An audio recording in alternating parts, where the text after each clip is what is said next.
The year was 2004. Night pooled over Driftwood Valley in West Texas like cold ink.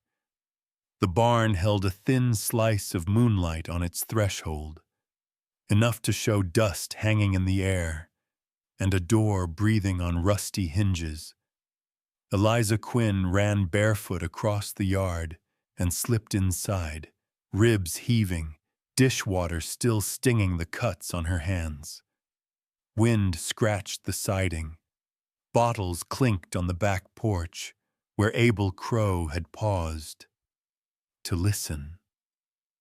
Something in the dark had waited for her, and it wasn't fear. The stallion stepped out of shadow. Black, massive, the kind of horse you felt before you saw. He set himself between her and the door as if he'd been posted there, ears pinned, chest rising like a bellows.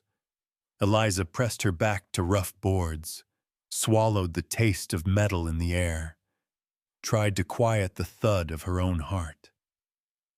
From the yard came the slow drag of boots and the lazy scrape of a belt tongue through brass. The stallion glanced at her, held, and in that look, she felt a memory she couldn't name. Dust stirred when she drew breath, carrying the smell of rained-on straw and old iron. Outside, Abel's voice went easy as a snake sliding through grass. "Eliza," he said, "you come on out. Your mama's frettin'."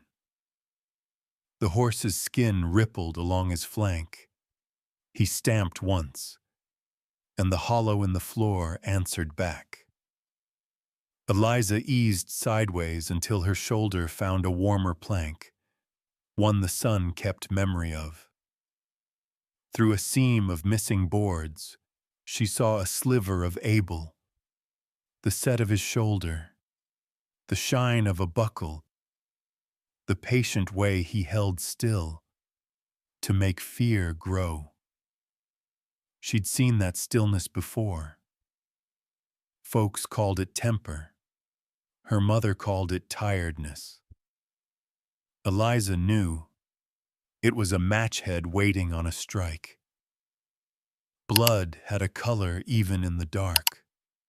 The straw under her toes wasn't just damp, it was stiff, stained in islands dried to dull brown.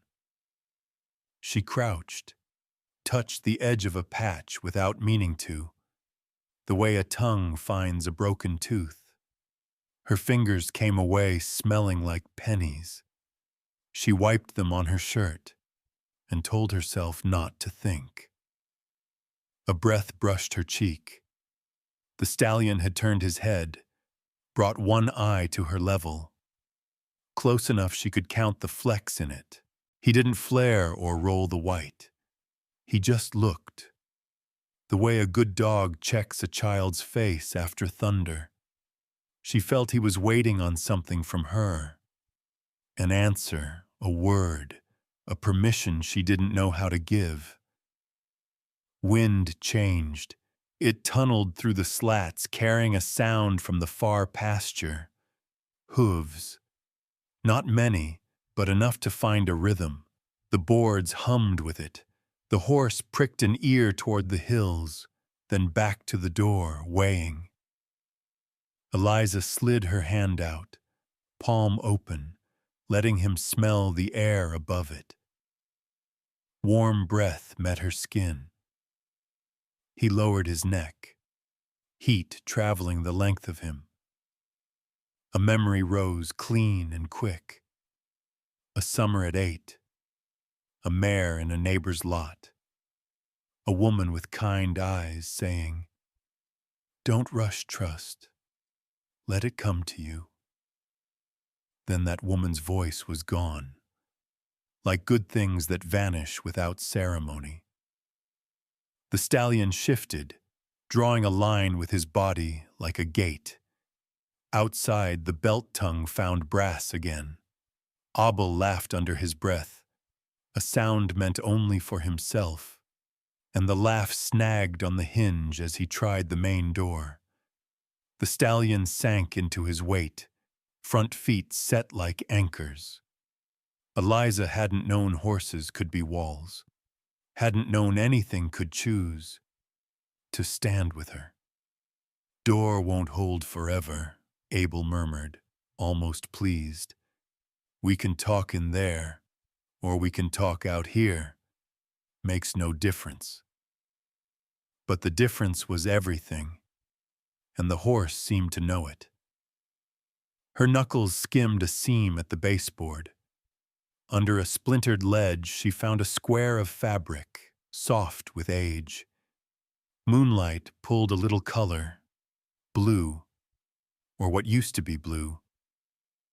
She lifted it close, saw the label stitched by an ordinary hand. E.M. She didn't breathe for 4 counts. The horse breathed for her. Above her shoulder, faint scratches marked the board. Letters rose out of the wood. "He unmade me." They didn't shout. They lay there like found stones, heavy enough to hold down the corner of a life. Eliza pressed the fabric to her chest. The stallion moved closer, his neck brushing her temple. A touch you might miss if you weren't listening. He wasn't scared.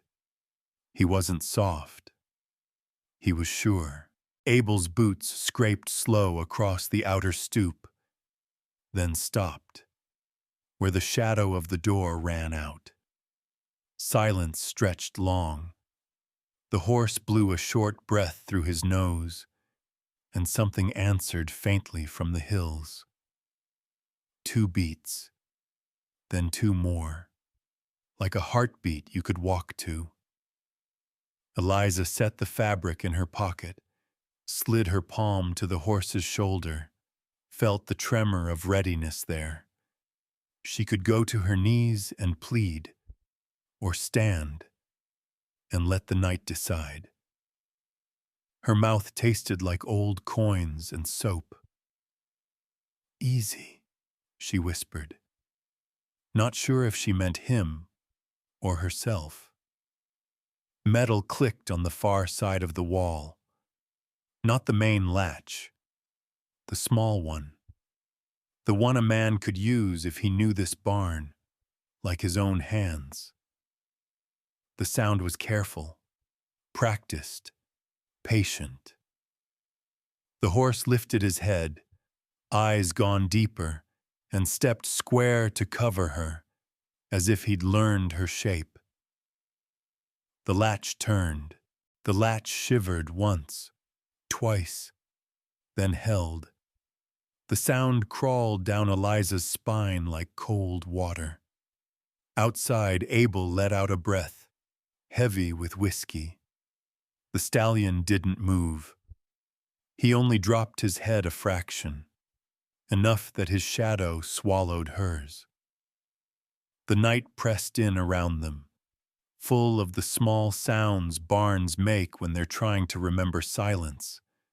Wood sighing, straw settling, a heartbeat that might have been her own. She could smell the fear on herself, the salt of it, the soap from the dishes that hadn't rinsed off her hands.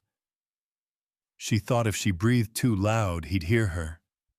But Abel was quiet now, and that was worse than when he shouted. Quiet meant he was smiling. Quiet meant he'd thought of something new. Eliza crouched, one hand on the floor, the other keeping the stallion's flank within reach. The boards were warmer under him, as if his body had coaxed some mercy out of the night. Her fingers grazed another patch of straw and found where the wood dipped slightly inward. The hollow felt wrong, too deliberate, too smooth. She brushed the straw aside and something soft came up with it. Fabric, brittle but clean in the center. a scrap of blue that still held its color, like a bruise that refused to fade. She lifted it to the moon's narrow light. Along one edge, a few stitches clung to a faded tag. 2 small letters stitched in black. E.M. Her throat closed around the air she tried to swallow. She'd seen those letters before. Flash, a photograph in her mother's sewing box, years ago. A woman smiling beside a chestnut mare, a red scarf at her neck. On the back, written in her mother's neat slant, Evelyn March, gone too soon. Eliza had asked, "Who's she?" And May had said, "Someone we don't talk about." Then she'd folded the picture and buried it under spools of thread. Now that name had crawled back up through dirt and straw to find her. The stallion shifted, letting out a breath that fogged in the cold. His ears flicked toward the side door again, then back to her, impatient but careful. Eliza pressed the cloth to her chest like a prayer she didn't know. Her mind started to count without, meaning to 1, 2, 3, the way she used to count blows, just to make them end. Abel's voice rose low through the slats. "You think I don't know every board in that place? You think you can hide behind an animal?" The stallion's tail swished once, cutting the air. "You best come out before I teach that horse manners." Something in him enjoyed saying that. Eliza closed her eyes, willed herself not to answer. The wood behind her was rough, split in places where hands, someone's hands, had clawed before. She reached up, touched the grain, and felt lines dug deep into it. The texture wasn't random. It was shaped, deliberate. She leaned closer, traced it with her fingertips until the pattern formed a sentence. "He unmade me." Her breath left her in a shiver. Whoever had written it had taken their time. The edges of the letters were smooth, polished by years of air and dust.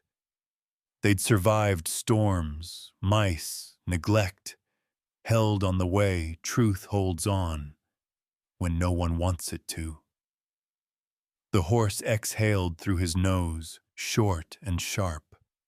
Outside, the wind shifted, bringing the faraway rhythm of hooves again.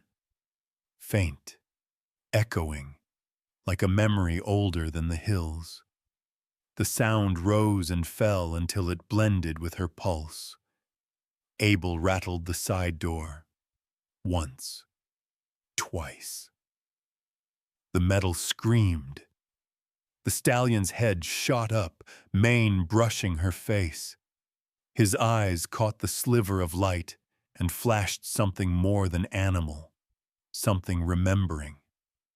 He pawed the dirt once and the floor answered with a dull thud from below. Eliza whispered, "What is this place?" The horse turned his ear toward her voice, then toward the door. For a breath, it felt like he was deciding which one of them to protect first. Outside, Abel muttered, "Suit yourself." The crunch of his boots moved away. Slow, measured. She didn't trust it. Men like him didn't retreat. They circled. She sank to her knees, pressed her palm flat against the floorboards where the blood-dark stains began. They had shape to them. Drag marks, almost a path. The wood smelled faintly sweet, like old hay touched by rain, then forgotten. It could have been anyone's blood, but she knew better. She felt the stallion's shoulder quiver beside her.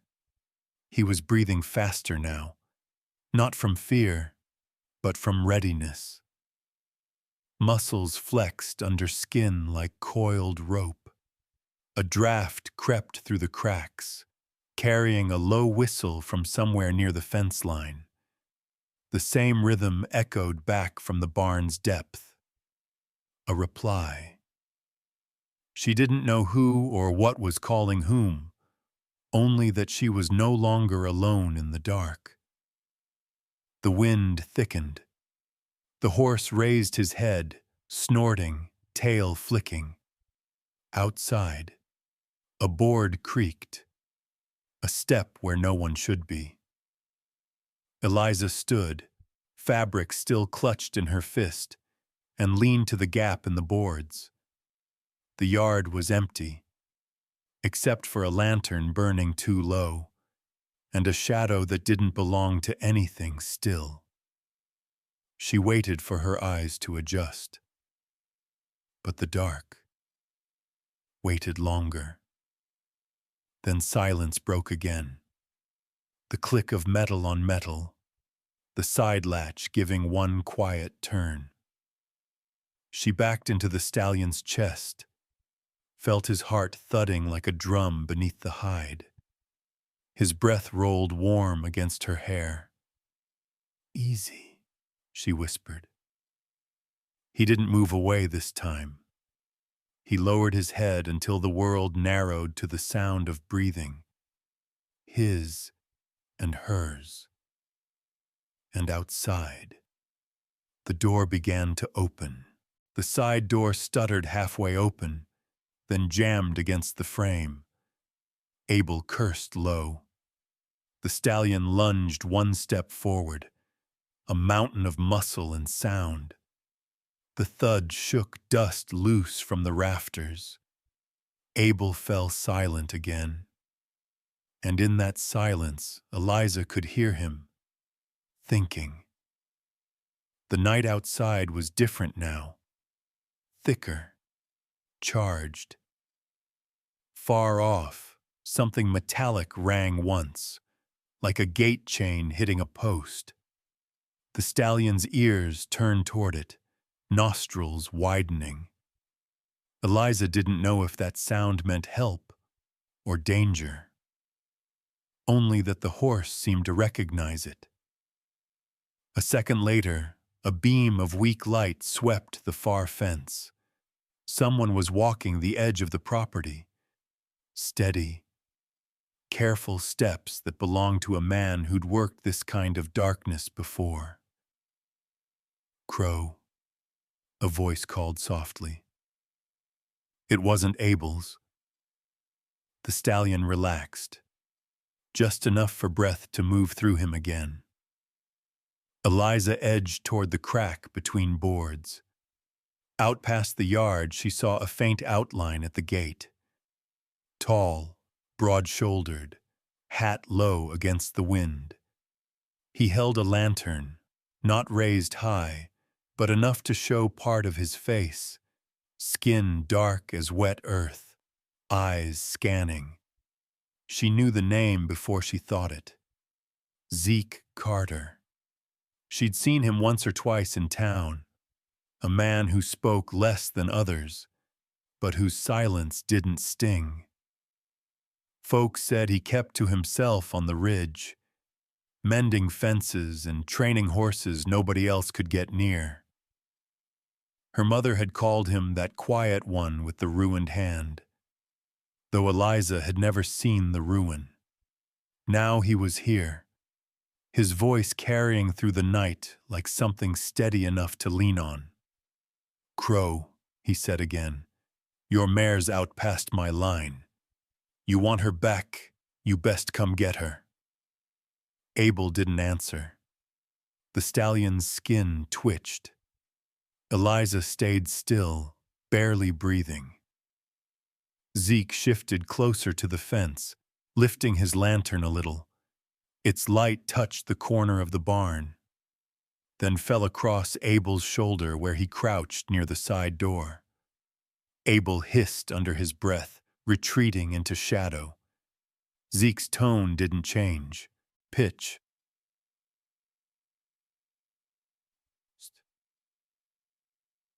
Wind's turnin'.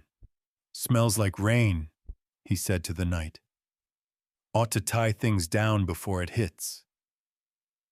Then he lowered the lantern, set it on the post, and crouched. From inside the barn, Eliza heard the smallest scrape, metal on wood, deliberate and slow. A click followed, soft but certain. The latch on the side door slid into place from the outside. The horse let out a long sigh, head dropping, as if the world had exhaled with him. Eliza blinked at the door, half afraid she'd imagined it. Abel swore once, louder this time. The handle rattled uselessly. "Who's out there?" he barked. But Zeke didn't answer. The lantern flame trembled once, then steadied. Abel slammed his palm against the wood. "You think you can lock me out of my own barn?" From the fence line came a calm reply. "Ain't yours, far as the law can tell. Never was." Something about the quiet way he said it made Abel hesitate. Eliza pressed her palm against the stallion's neck. His hide was slick with sweat, but his heartbeat was slow again, measured. She wanted to call out, to thank Zeke, to warn him. She didn't know which, but her throat wouldn't open. Fear had a way of sealing the words inside.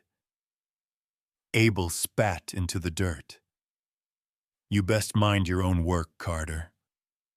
"Already am," Zeke said. Then his steps moved away from the fence, each one fading into distance until there was nothing left but the soft breathing of the horse and the far hum of crickets. Eliza slumped against the wall. Her knees shook. The stallion stood so close she could feel the warmth off his ribs. She looked up at him and whispered, "Why are you helping me?" He only blinked, slow, thoughtful, as if the question was too small for the answer he carried. Minutes passed, or maybe longer. The wind shifted again, brushing the barn door open a hair before the stallion nudged it closed with his nose. His mane brushed her cheek, coarse, smelling of dust and rain. Outside, Abel's shadow moved across the crack in the boards.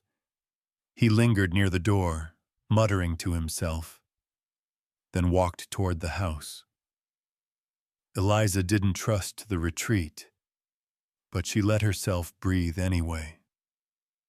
When she looked back through the slat in the wall, she saw Zeke's lantern still burning by the gate, left like a marker, a promise that someone had seen what was happening here. The light was faint, but it was there, steady against the wind. Eliza let her forehead rest against the wood. The barn smelled of horse, straw, and something older, the kind of scent that holds memory. The fabric with EM still sat in her pocket. She took it out, looked at it once more, and whispered the name under her breath. Evelyn March. The stallion's ears flicked at the sound, and he turned his head slightly, almost like he'd heard the name before. Outside, thunder rolled far off, too distant to break anything yet, but coming. Eliza didn't move. She stared at the faint lamp by the fence until her eyes blurred and her chest stopped aching quite so hard. Somewhere between the thunder and her breath, she heard the low murmur of a man's voice drifting from the dark. the same calm baritone that had spoken to Abel moments ago. "Keep breathing," he said. She wasn't sure if he was talking to her or the horse. But it didn't matter. The words reached her all the same. Rain began to fall, thin and uncertain, pattering against the tin roof like a hand tapping to see if anyone was still alive inside. The horse shifted, standing over her now, head bowed, watching the door. And beyond the rain, out past the yard, boots crunched over gravel. Abel's again, pacing slow, circling back. The rain didn't last. It came in a few shy drops, then gave up, leaving the air damp and heavy. The sky pressed low over driftwood, clouds the color of old pewter. Eliza could smell the wet earth turning, the way it does, before something breaks. Abel's boots started moving again, slower this time, each step deliberate, dragging mud. He circled the barn like a wolf measuring the fence line, his breathing low and ugly. Inside, Sable lifted his head and pawed the floor once, the sound deep as thunder. Eliza stayed close to his shoulder. "He's still out there," she whispered. The horse's ear flicked back, then forward again. He didn't need to see Abel to know. Through a crack between boards, she watched the man she'd once called Stepfather. The rain had slicked his hair flat against his skull. His shirt clung to him, showing the bulk of a man who'd never worked honest, but always looked strong enough to scare. He carried something coiled in his hand, a rope, thick, darkened by years of use. Her stomach clenched. She knew that rope. It had hung by the porch once. "For tying feed sacks," he'd said. But she'd seen him roll it between his palms when he was drunk. How the sound of it rasping made her mother flinch. Now he twisted it again, like he was remembering that feeling. Eliza backed away from the crack, heart thudding. Her heel pressed into soft ground, a spot where the floor seemed to dip. The straw there had a darker hue, almost black. She crouched without thinking and touched it. Beneath the first layer, the earth felt loose, like it had been turned not too long ago. The horse stepped closer, breath steady but tense, his hooves finding the same uneven patch. He bent his head, sniffing the ground, then let out a deep, rumbling sound that vibrated through her bones. Outside, Abel rattled the latch again. "You think I don't know what that horse'll do when I step in?" His voice was thick with amusement. "I broke him myself when he was a colt. Didn't you know that?" Eliza looked at Sable. The stallion's ears flicked back, flat. "You don't remember me, boy," Abel called. "Still got the scar on your flank where I taught you who was master." The horse snorted, hard, the sound filling the barn like smoke. Eliza felt her throat tighten. She remembered that scar, thin, pale line near his ribs. She hadn't known who'd left it. Now, she did. "Guess I'll teach you both a lesson." He stepped out of sight, boots splashing in the mud. She heard the faint clink of metal. Belt buckle. Maybe a knife. Her whole body went cold. "Sable," she whispered. "Don't move. Don't." but the stallion already had.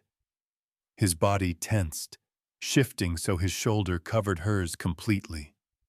He was no longer just guarding the door. He was reading the air, waiting. In the distance, another sound rose. A faint hum, not quite wind, not quite thunder. Eliza tilted her head. A radio, crackling through static. "Sheriff Hale, come in. You there?" May's voice, shaky but alive.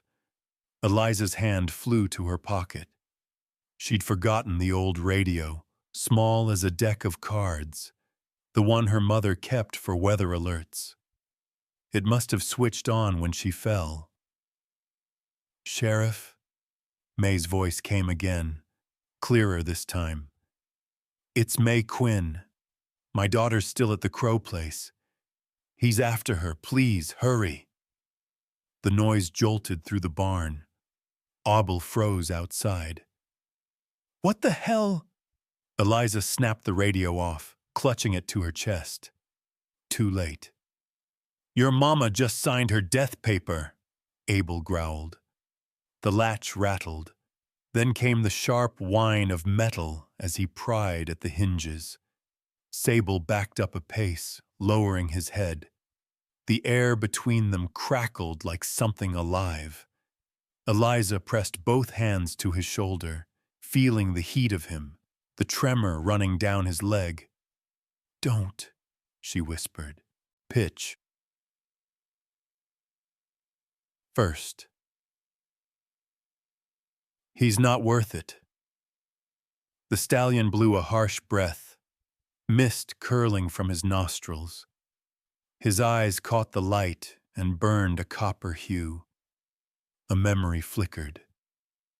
Zeke Carter's calm face by the fence saying, "Wind's turnin', smells like rain." He had left a lantern out there, a single pool of light in the dark. Eliza turned her head toward it, the only steady thing she could see. A sharp snap broke her focus. Abel had kicked the bottom hinge free. The door sagged inward. Eliza stumbled back, tripping over the soft ground. Her hand hit something cold and smooth beneath the straw. She dug at it, frantic, and pulled up a splintered ring of metal, a horseshoe, rusted, bent out of shape. She turned it in her hand and saw the edge stained dark. Blood. Abel's shadow rose tall against the wall. "Should have come out when I told you." Sable screamed, a sound that tore through the barn, wild and ancient, echoing into the hills. From somewhere far beyond the fence came an answering thunder of hooves. 1, 2, then many. The ground shivered beneath her. Abel froze mid-step. "What the?" The barn filled with the scent of rain and iron. The horse's muscles bunched, ready. Eliza crawled backward into the hollow at the base of the wall, clutching the old horseshoe like a weapon. Outside, the sky opened in a flash of white. The first real rain came down hard, and with it the sound of hooves grew closer. Abel looked around, wild-eyed. "You hear that?" he shouted. Eliza didn't answer. Sable took another step forward, the stormlight catching his back like fire. Somewhere beyond the fields, a second voice, deep, calm, cut through the chaos. "Crow, step away from the barn!" Zeke. The horse's head lifted. Abel spun toward the voice. The next moment was only thunder and breath. The lightning tore the sky in half. For one white heartbeat, everything stood still. Abel's face, twisted and wet. Sable's body, all muscle and defiance. Eliza crouched in the straw, clutching the rusted horseshoe like it might anchor her to the earth. Then the dark folded back over them, and sound came roaring in. "Crow!" Zeke's voice carried through the storm, calm but iron strong. "You take one more step in there, and the sheriff will find you face down." Abel barked a laugh without humor. "You think I'm scared of a field hand with a flashlight?" He spat into the mud, wiping rain from his eyes. "This ain't your land, Carter." "It ain't yours either," Zeke said. Thunder rolled close, shaking the rafters. Sable stamped once, twice, his hoof landing square on the spot where Eliza had found the horseshoe. The floor groaned. Straw parted beneath his weight, and the ground looked darker, older, like it had drunk too much sorrow. Abel's laughter faltered. "Get back," he said, voice hitching. "You hear me?" Sable didn't. He stepped forward, deliberate, steady, forcing Abel backward toward the doorway.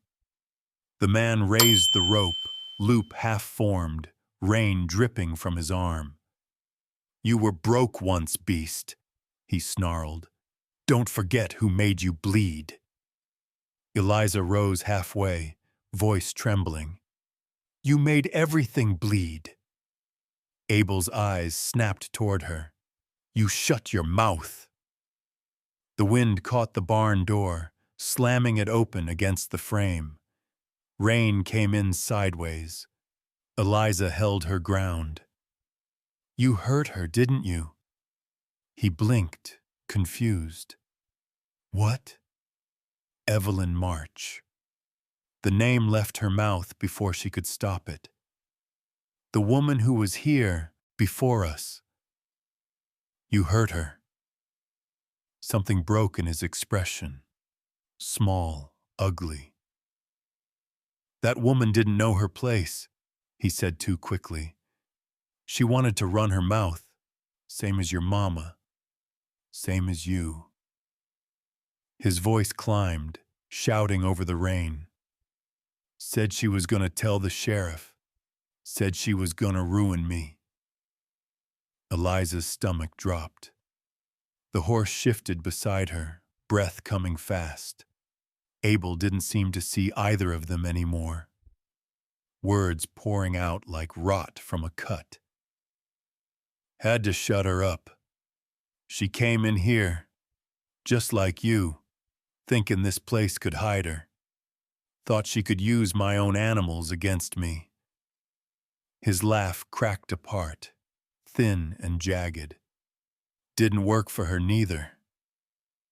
Sable screamed. Not a neigh, not a cry. Something older, deeper. The air inside the barn bowed beneath it. From the darkness beyond the fields came an echoing answer. More hooves, closing in. Abel spun. "What the hell is that?" Eliza felt the floor tremble.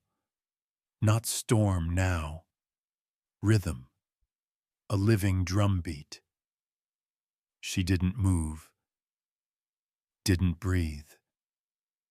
The horse turned toward the open door, neck arched, eyes blazing. "Get back!" Abel shouted, swinging the rope, but his hand shook. "They're just horses." Outside, shapes moved in the rain. 6, maybe 7 dark figures, circling. Lightning flashed in their eyes. They weren't running wild. They were waiting. Eliza's knees gave out. The old horseshoe slipped from her hand. Landing in the straw with a dull, metallic thud, Abel heard it, whipped his gaze toward her. "What's that you got there?" She said nothing.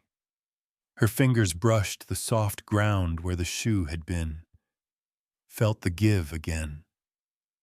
Something else was buried there, harder than dirt, smooth under her touch. Bone. Abel's face drained of color. You don't know what you're touching. But she did. And Sable did too. The stallion's body tightened like a bow. He reared, front hooves slicing the air, and loosed a furious sound that split the rain. Abel stumbled, dropped the rope. What the stay back! The circle outside tightened. The thunder of hooves became one sound, continuous, pounding the mud until it sang. For the first time since she'd known him, Abel Crow looked afraid. Eliza rose slowly, straw clinging, hair plastered to her face. She looked at him through rain and lamplight. You killed her, didn't you? He backed toward the door, mouth opening, closing, searching for a lie that could still fit. None came. You don't know what it's like, he whispered. You try to build a life and they keep talking, make you the villain. She was going to tell everyone. I couldn't let... Sable lunged one step, enough to cut him off. Abel's voice cracked into silence. Behind the rain came the faint wail of sirens. Distant, but moving closer. Abel heard them too. His eyes went wide, darting from Eliza to the door, to the circling shadows outside. You called the law? He spat. No, Eliza said softly. My mother did. Abel's jaw worked. That woman's more trouble than she's worth. Eliza met his stare. She's worth more than you ever were. Lightning flared again. For a moment lighting everything. The horse, the girl, the man holding nothing but fear. When it faded, the world shrank to sirens, hooves, and one broken man gasping for breath. Abel took a single step backward, into the rain, into the circle of horses that waited for him. None of them moved yet. They didn't need to. The storm had already chosen its side. Rain kept falling in crooked lines, slanting through the gaps in the walls. The barn lights flickered once, dim and yellow, before the wind stole them out entirely. In that darkness, everything breathed louder. Horse, man, girl, storm. Abel Crow took one more step backward, boots sinking deep in the mud outside. You think those sirens mean anything? He said, half to her, half to himself. Sheriff Hale's an old fool. By the time he gets here, you'll be gone. Eliza didn't answer. Sable moved between them again, hide glistening in the lightning's stutter. Abel's shadow slipped in and out of shape across that body, a stain that wouldn't stay still. The sirens grew louder, echo bouncing off the hills. Beyond the barn, Zeke's voice rode the rain. Crow, that's the sheriff you're hearing. Best lay down what's in your hands. But Abel's hands were empty, at least what they could see. He spread them wide. I ain't holding nothing. Then, pleased with the thought, his right hand dropped to his boot. The click of metal on leather was soft, but it tore the dark like glass underwater. He pulled a knife, short, sharp, and held it low where the rain couldn't touch it. Eliza froze. Zeke shouted again, Crow, don't! Abel's grin widened. You want justice, girl? Here it is. He lunged. Sable moved first, pivoting, rearing so fast the barn's air split with sound. His front hooves slammed down inches from Abel, mud bursting like shot. The man stumbled, knife clutched high. The horse bellowed, deep and furious, a call that carried through the fields. Eliza threw herself aside, the blade glancing off a post where her shoulder had been. Wood splintered. Outside, tires ground to a stop. Doors slammed. Boots pounded gravel. Voices shouted orders, swallowed by wind. Abel swung again, wild now, aiming for the stallion's flank. Sable twisted, taking the cut along his shoulder instead of the heart. The sound he made wasn't pain. It was rage. He surged, driving Abel back with sheer weight until the man hit the wall. Rain poured through the open doorway, soaking them all. Eliza scrambled up, snatching the dropped radio. "Sheriff, he's inside!" Static flared, then a voice. "Stay clear, miss. We're coming in." Abel panted, face streaked with mud and rain, still married to his own cruelty. "You think I'll hang for some dead woman and a girl who don't know when to shut up?" Sable snorted. Blood and rain mixed on his neck, and stepped again, hooves striking sparks off stone. Zeke filled the doorway, hatless, soaked, eyes narrowed against the wind. No weapon, only voice. Crow, calm, steady. "That knife drops now, or this ends hard." Abel's hand trembled. "You stay back. Ain't no law says a colored man can order me." The stallion roared, drowning the word. Hooves falling so hard the knife jumped from Abel's grip and spun into the mud. The man buckled to one knee. Lightning seared everything into a single frame.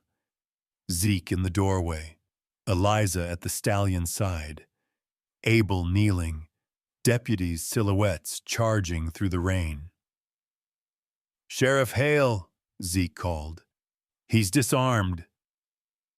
But Abel wasn't done. With a groan, he reached for the blade again. Eliza saw it. Voice snagged in her throat. "Zeke!" Before either man could move, the stallion drove forward once more, shoulder slamming Abel's chest. The sound was blunt and final, a hammer on rotten wood. Abel sprawled in the mud, the knife spun out into the night.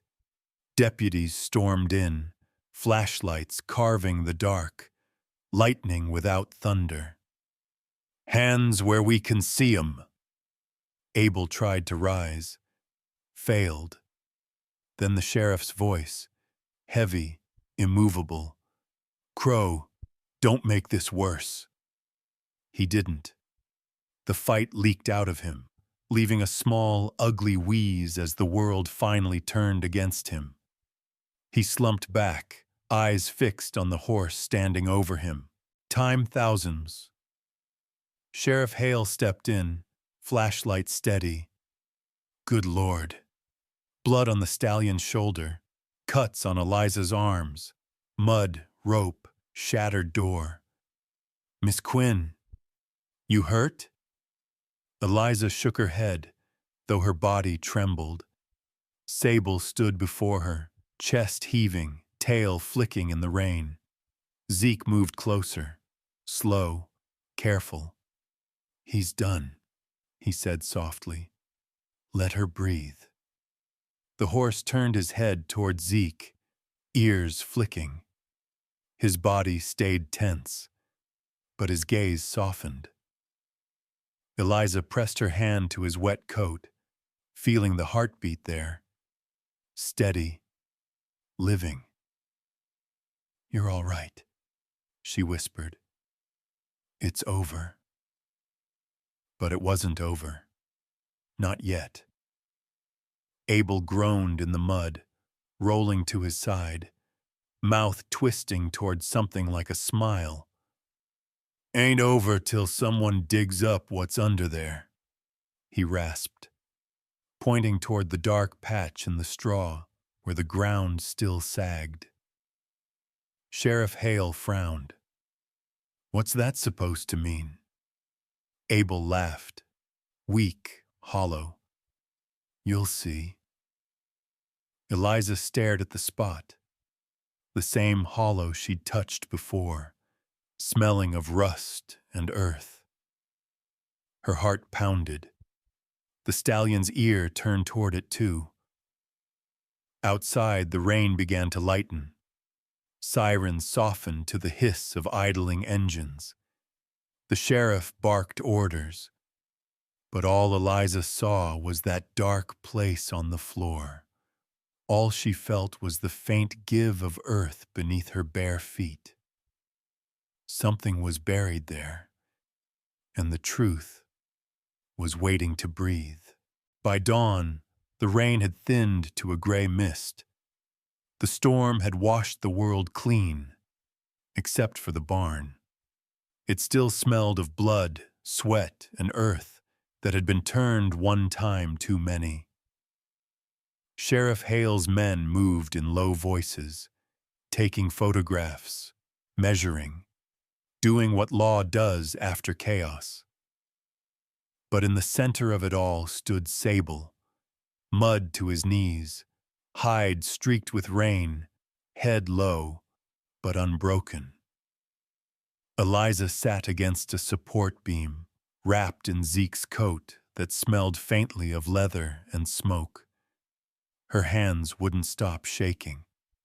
Every time she blinked, she saw the flash of Abel's knife, heard the hollow crack when the horse's body struck his.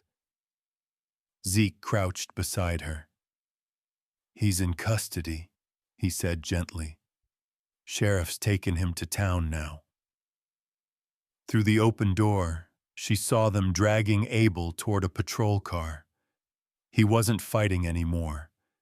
Defiance had drained out, leaving only a gray shell. For a breath, his eyes caught hers. Not anger now, just disbelief that something stronger than him had finally stood up. She turned away, heart thudding hard enough to ache. "He said something," she whispered, "about what's buried under there." Zeke nodded. "We'll find out." Sheriff already marked the spot. A deputy spread a tarp where the straw had been cleared, soil darker beneath it, wet even before the rain. Sable stood near, pawing once, like he wanted to uncover it himself. Sheriff Hale approached, boots squelching. "Miss Quinn," he said, hat tipped, face grave. "You did good staying alive. That man won't see daylight again if I've got anything to do with it." Eliza looked past him to Sable. "It wasn't just me." The sheriff followed her gaze. "No," he said softly. "I reckon it wasn't." Zeke stood, crossed to the horse's side, laid his uninjured hand on Sable's neck, and whispered something too low to hear.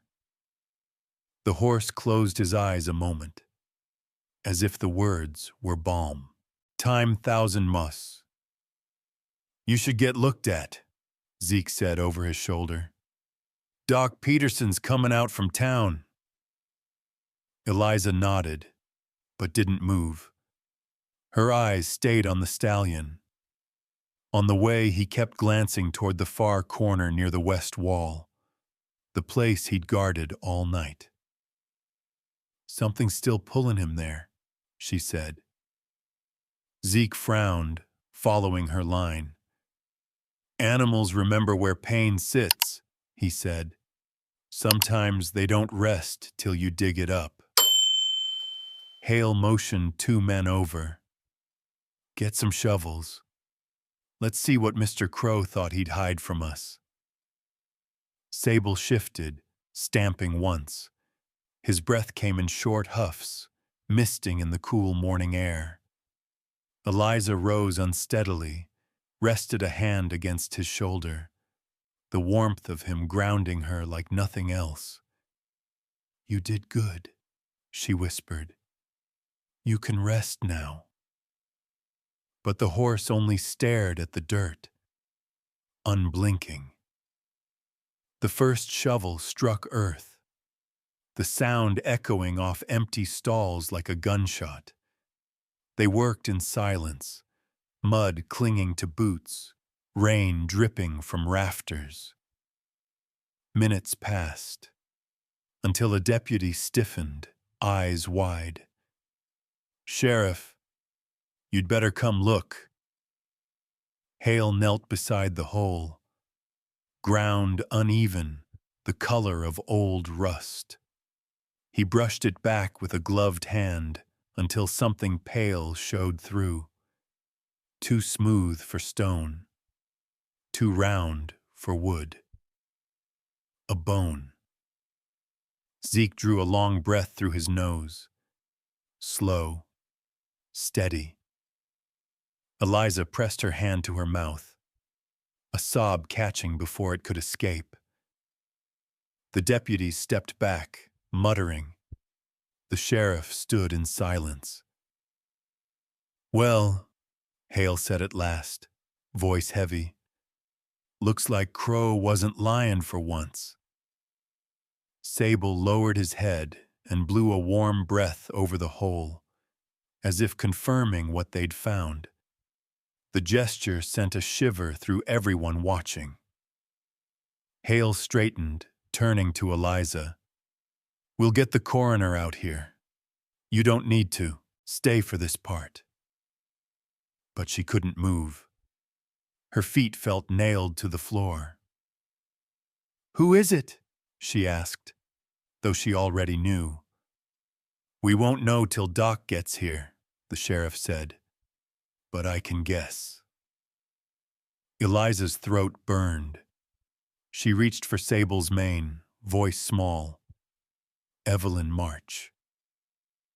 Zeke looked up, met her eyes, and didn't contradict.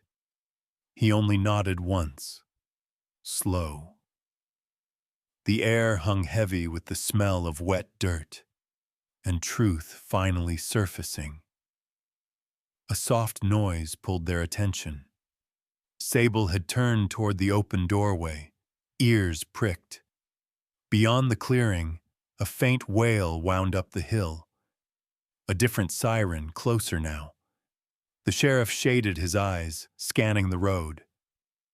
That'll be the coroner's van. Eliza kept her hand on the horse. It's not over, she murmured. Zeke's expression softened.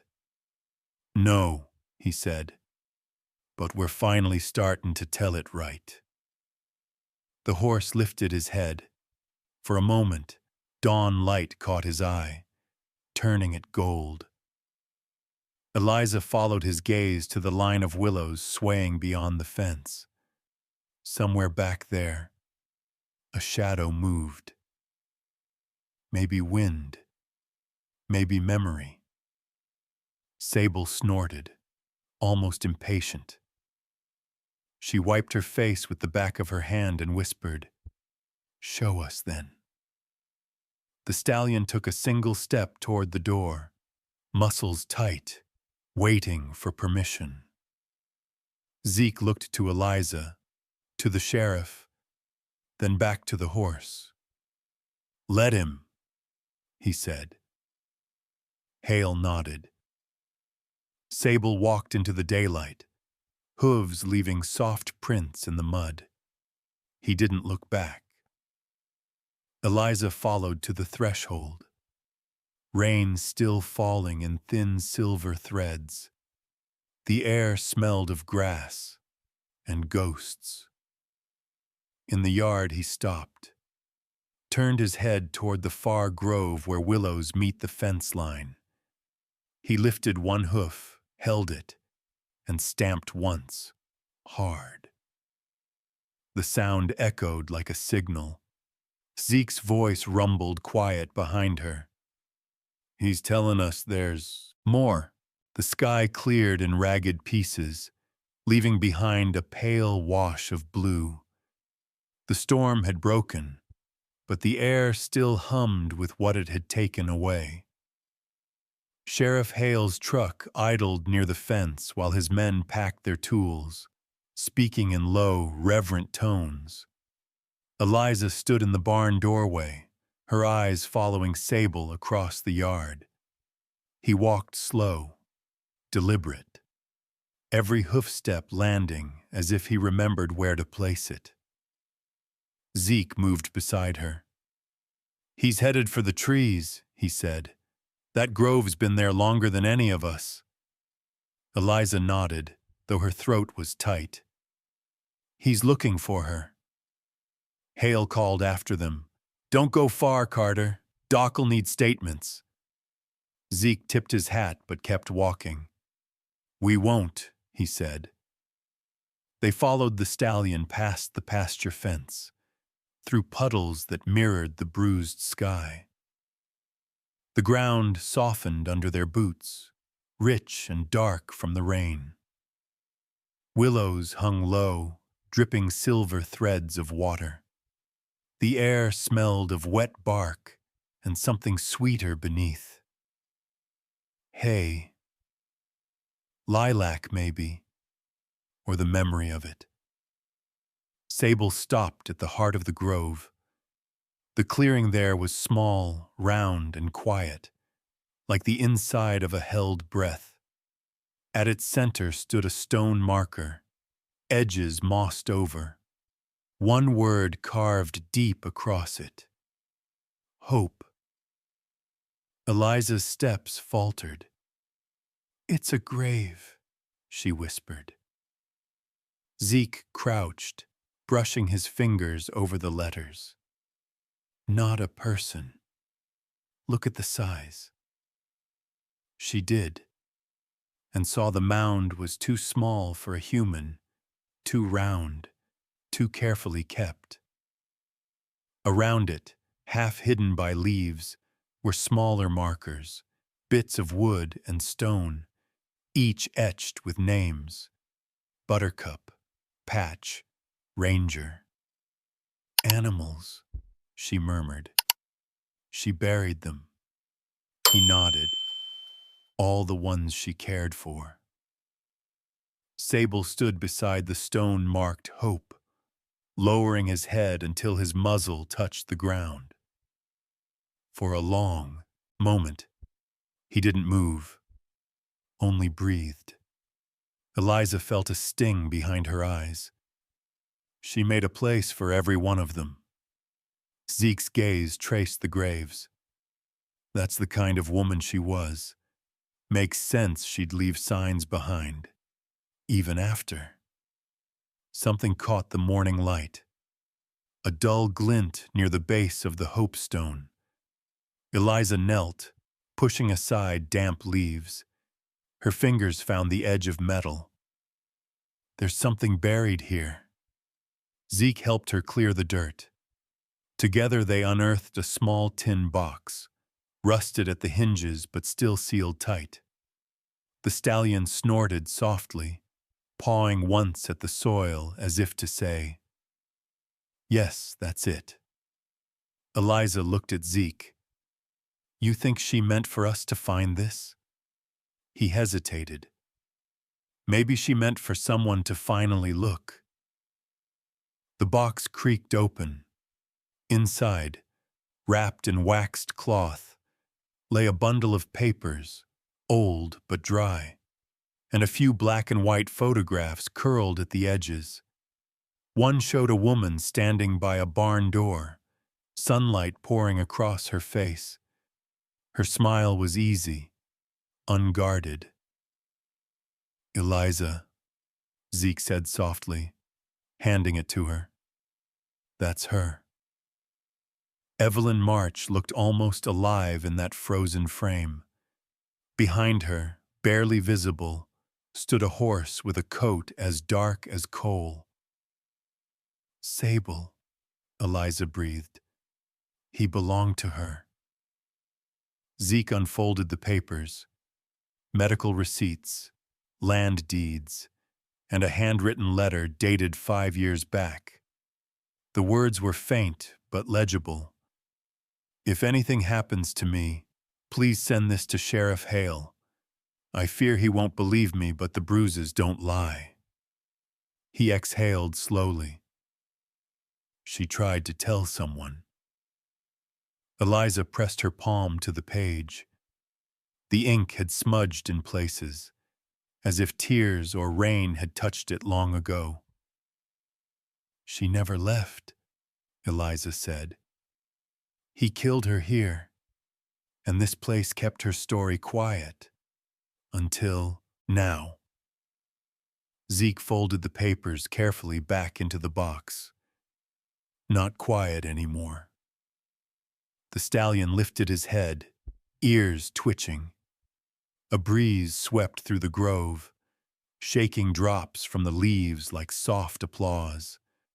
Behind them, Sheriff Hale's voice carried faintly. "Carter, Miss Quinn, you found something?" Zeke called back. "Yeah, Sheriff. You'll want to see this."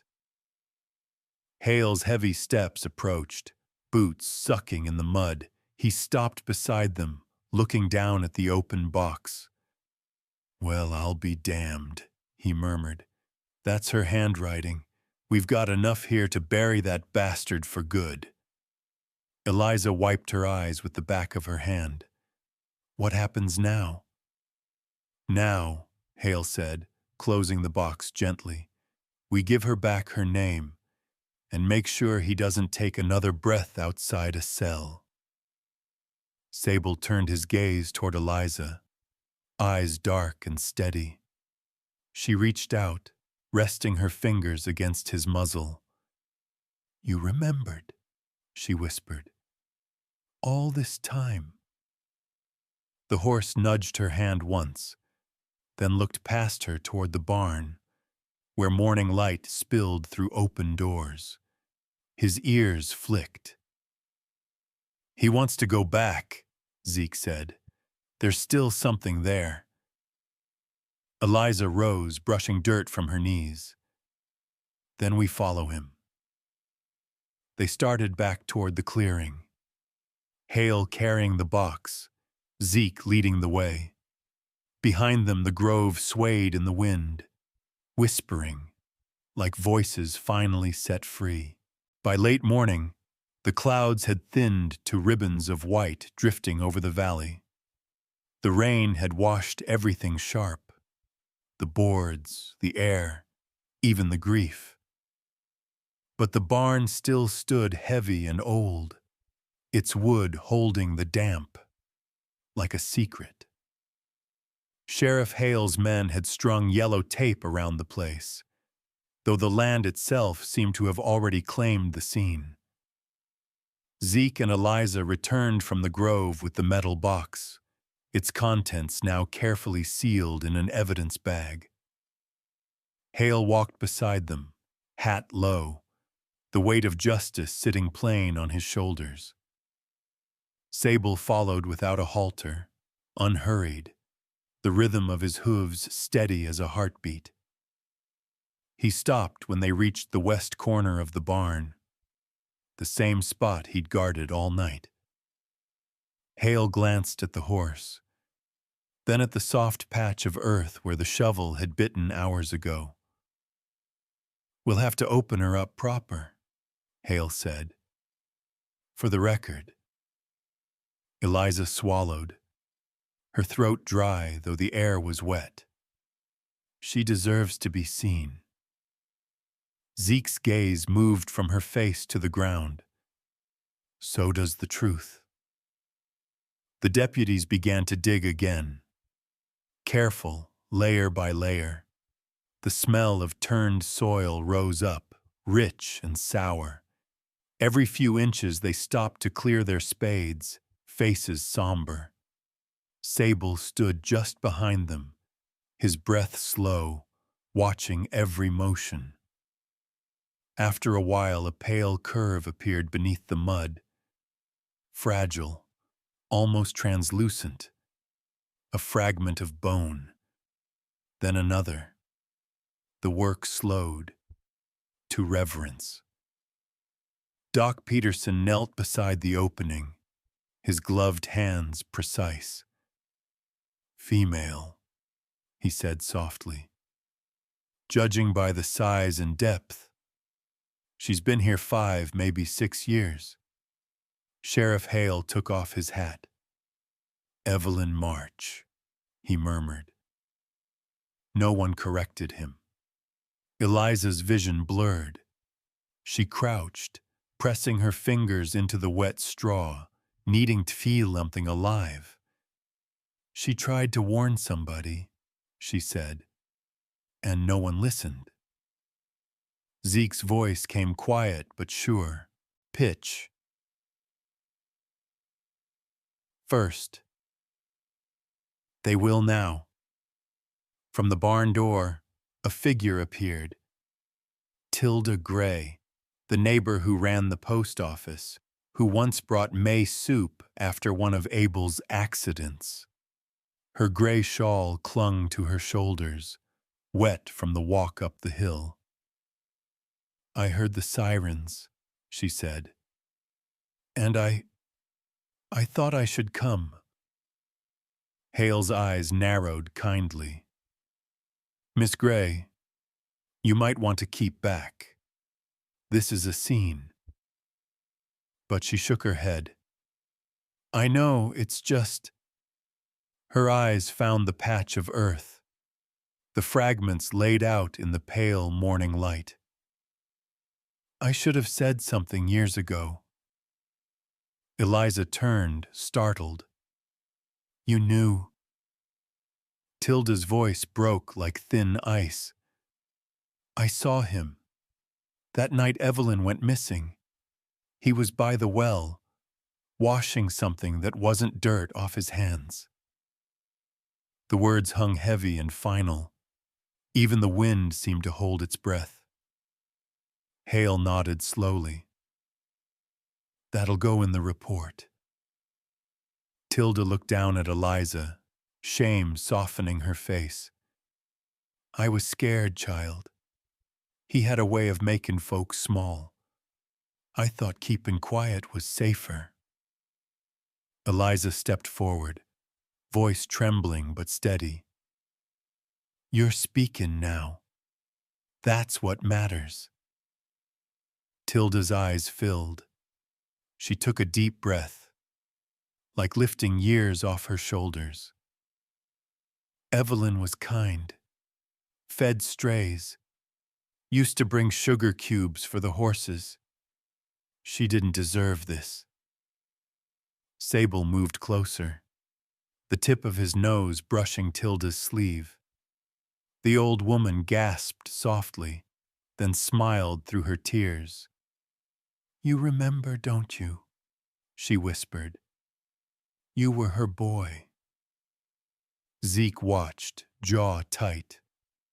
"Animals don't forget," he said. "They just wait till someone listens." Hale closed his notebook. "Pitch first." "That's enough for now. We'll get her moved to town proper. Give her a real grave." He turned to Eliza. "You and your mama'll need to come down tomorrow, sign statements. There'll be reporters. You ready for that?" Eliza looked past him to the open door where light poured in, thin and gold. "I don't think I'll ever be ready," she said, "but she deserves to be named out loud." Zeke touched the brim of his hat. "We'll stand with you." The sheriff nodded slow, then motioned to his men. The deputies lifted the remains with quiet care, wrapping them in clean canvas, carrying them toward the waiting truck. As they passed, Eliza felt the ground shift beneath her feet. The place seemed to sigh, like something long buried had finally let go. She reached out and touched the barn wall, the same plank where "He unmade me" was carved. Her fingers traced the grooves. "You're free now," she whispered. Sable answered with a soft nicker, lowering his head until his breath warmed her shoulder. Outside, the sun broke through the last of the clouds, laying gold across the field. The sirens had faded, replaced by birdsong and the low murmur of men doing their work.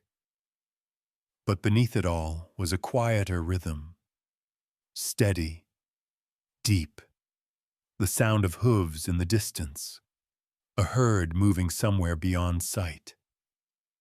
Zeke glanced toward the sound, then at Eliza. "They're staying close," he said. "They were hers," she replied. "They're home." He smiled faintly. "Maybe we all are." For the first time since the night began, Eliza felt her lungs fill all the way. The air was cool, clean, and full of promise. The earth beneath her no longer felt like a trap. It felt like ground she could finally stand on. The courthouse in Driftwood wasn't grand, just a red brick square with a clock that ran a few minutes slow. But that morning, it felt like the center of the world. The whole town seemed to breathe quieter as people filed in, dusting off hats, whispering in pews that smelled of polish and old secrets.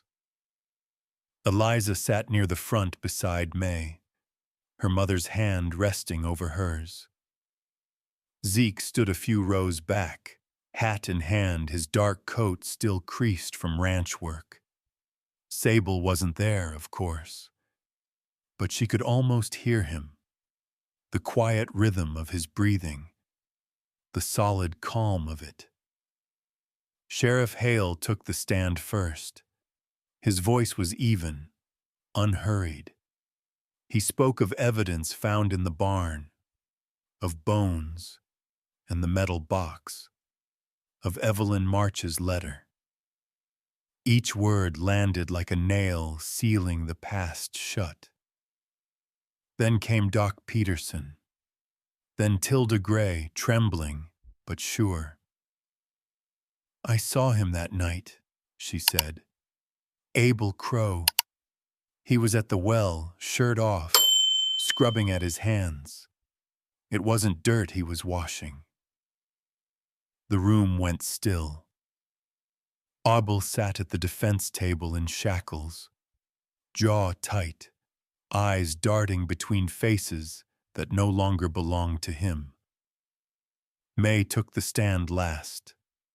Her voice was low, each word like a step across glass. "He said he'd change," she told them. "Every man in this town said that's what husbands do, but he only got meaner. I stayed 'cause I thought a roof was safer than the road. I was wrong." Her hand shook as she lifted the radio, the same one that had crackled to life that night. "This is what saved my girl," she said. "Not God, not luck, just a voice that finally spoke." Abel looked away. When it was over, the jury didn't take long. 30 minutes, maybe less. The foreman stood, paper trembling. "We, the jury, find the defendant guilty of murder in the first degree."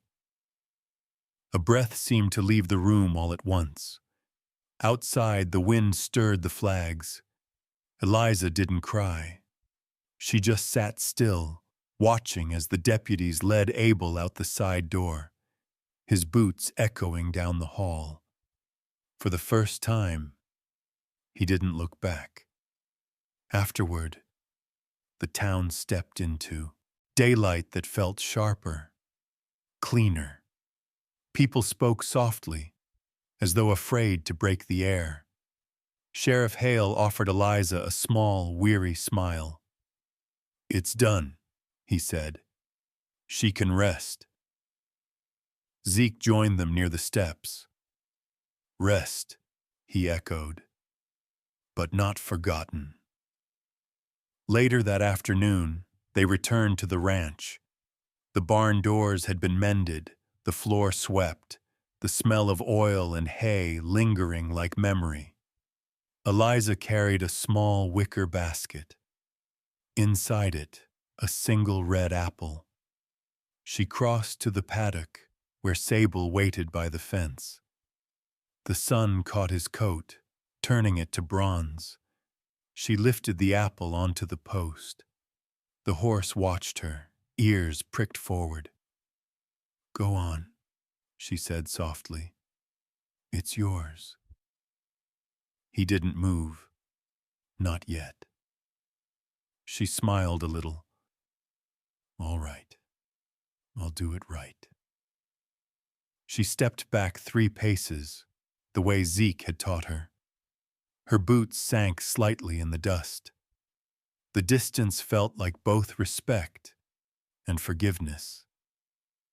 Then Sable leaned forward, took the apple in his teeth, and chewed slow, juice dripping down his chin.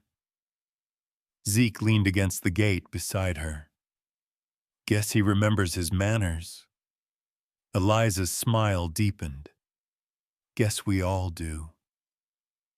From the porch, May watched them, sunlight in her hair, a folder under her arm. She walked down toward them, steps slow but certain. "This place," she said, looking across the open fields. "It's too quiet now." Zeke shrugged lightly. "Quiet can be a kind of healing." May handed the folder to Eliza. "The land's yours now. Sheriff says it'll be part of the restitution. You decide what to do with it." Eliza blinked. "Mine?" May nodded. "Yours. Maybe you and this man here can find better use for it than we ever did." Eliza looked to Zeke, startled, then back to her mother.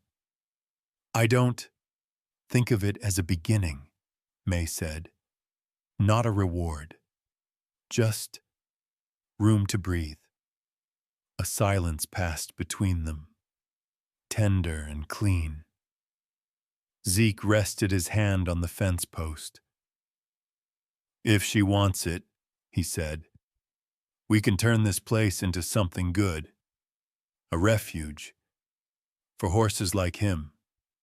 And maybe folks like us." Eliza exhaled, the first true breath she'd taken all day. "Yeah," she said. "Let's build that." Behind them, Sable flicked his tail, lowered his head to the grass, content. The sun hung low, burnishing everything in gold. Somewhere far off, thunder rumbled. Not a storm, just the earth, remembering. Spring came late to Driftwood. The frost lingered longer than anyone expected. But when it broke all at once. The fields behind the barn turned green overnight. Thin blades pushing through the old soil like forgiveness, taking root. Eliza walked the fence line with a ledger in hand. 12 horses grazed in the pasture now, each one rescued, each one learning how to trust again. The ranch had been renamed March Haven, after the woman who once tried to make it a place of kindness. The name looked right on the gate, hand-painted by Zeke himself. Inside the corral, Zeke knelt beside a boy no older than 10, showing him how to hold a rope loose, not tight. "Let him smell you first," he said, his voice low and even. A horse needs to know your breath before your hand. The boy, Eli, one of the orphans May had taken in to help around the ranch, nodded, his small fingers trembling slightly. The bay colt in front of him flared its nostrils, uncertain, but curious. Now step back, Zeke said, gentle, no pulling. Eli obeyed, and the rope slackened between them. The colt relaxed, one ear flicking forward. The boy smiled, small and proud. Eliza watched from the gate, warmth blooming in her chest. You make it look easy, she said when Zeke joined her. He wiped his hands on his jeans. Ain't easy, he replied. Just slow. The barn behind them smelled of cedar and sweet hay. Where once the walls had been scarred and dark, now sunlight pooled across clean pine boards. In the far corner, where Evelyn March's remains had been found, a patch of wildflowers swayed in the breeze. A small stone marker read simply, Evelyn March, friend to all creatures. May appeared in the doorway, a basket of bread in her arms. Her face was softer these days, the shadows gone from her eyes. Dinner soon? She called. And no one skipping to finish chores. Zeke grinned, pitch first. You heard the boss, Eliza. Eliza smiled back. For once, I don't mind being told what to do. Sable stood by the outer fence, his coat glinting like black silk. He'd stayed close these months, never letting anyone ride him, never leaving the land. At dusk, he would circle the property once, as if counting the living souls under his care. Eliza walked toward him now, the rope in her hand made of soft hemp. She didn't plan to use it, only to hold it. The horse watched her approach, calm, steady. She lifted her palm, and he lowered his head to breathe her scent. No fear, no hesitation. Just the quiet rhythm of two beings remembering. They were safe. From the porch, May watched them with a smile. You think he'll ever let you lead him? Eliza shook her head. He already has. The sun sank low, setting the pasture aflame with light. The herd shifted, tails flicking, content. Somewhere a meadowlark sang, and in that sound, the land felt alive again. Gentle, unafraid, beginning its second life. Evening settled over March Haven, like a soft blanket. The fields glowed amber under the last light, and a thin breeze carried the scent of rain far off in the hills. Eliza walked down the familiar path toward the fence, a single apple turning slowly in her palm. Sable was already there, waiting. He had come earlier than usual, his shape dark against the fading sky. For months, they had kept their quiet ritual. She would leave the apple on the post, step back 3 paces, and he would take it once she'd moved away. Trust, built one breath at a time. Tonight, something felt different. He didn't wait. When Eliza reached the post, she didn't set the apple down. She simply stood there, holding it out, the light trembling in her hand. The stallion's ears flicked forward, his nostrils flaring. Then, slowly, he stepped closer. His breath touched her wrist first, warm, steady, alive. Then his muzzle brushed her palm, soft as silk. He took the apple gently, and for a heartbeat, his forehead rested against her hand. The contact was brief, but it carried everything words could never hold. Forgiveness, memory. Faith returned. Behind them, Zeke watched from the fence line, arms folded, a quiet smile tugging at his mouth. May stood on the porch, her shawl loose around her shoulders, eyes wet with something that wasn't sorrow anymore. The herd grazed peacefully under the violet sky. The wind stirred, lifting a swirl of wildflower petals that caught the last light and drifted upward like sparks. Eliza whispered, "Thank you," though she wasn't sure if she was speaking to the horse, to Evelyn, or to the land itself. Above the hills, a flock of birds turned toward the west, their wings flashing silver in the dusk. As if riding across the sky, we begin again. Out here, the land remembers every kindness, every hurt, every promise kept. The girl who hid in the barn was never just a story about fear or survival. It was about what happens when courage finally meets compassion. When broken lives find their way back to light. Eliza, May, and Zeke taught us that healing doesn't come all at once.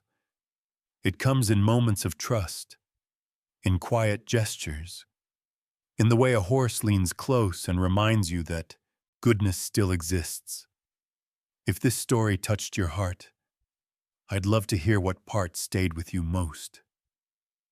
Maybe it was the sound of hooves in the night, or that simple act of kindness that changed everything.